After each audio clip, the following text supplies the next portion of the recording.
right, today we're going to just review some things about inequalities as we start our inequality information this week. So an inequality compares two things that are not equal.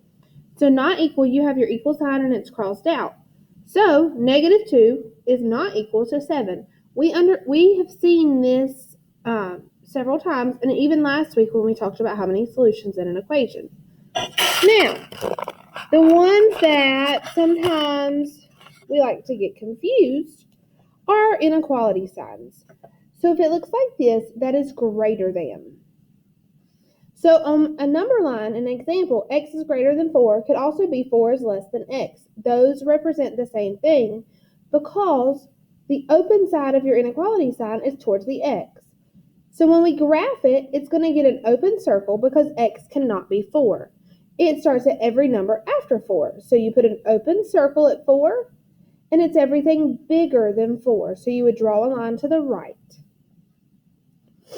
Less than is just the opposite. So if x is less than -1 or -1 is greater than x, you'll put an open circle at -1 and then point towards all of the numbers that are smaller than -1 because it says x is less than -1.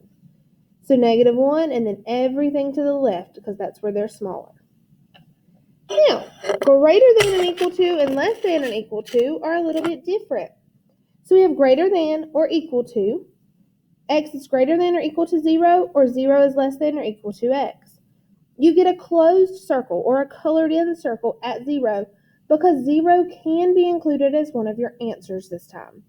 So color in a circle at 0, and then everywhere x is greater than 0 is everything to the right. So you draw a line with an arrow to the right. Less than and equal or equal to still gets a closed circle. So I have x is less than or equal to 2, or it could be flipped around and written as 2 is greater than or equal to x.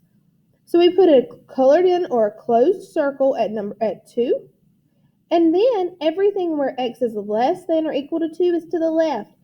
So color in your circle at 2, and then draw your line to the left. Now, keep in mind when you're graphing these on a number line, if x is on the left side, like it is right here, you shade the way that the arrow points. So right here, x is on the left. My arrow is pointing to the left, so I drew my line to the left. Right here, my arrow is pointing to the right.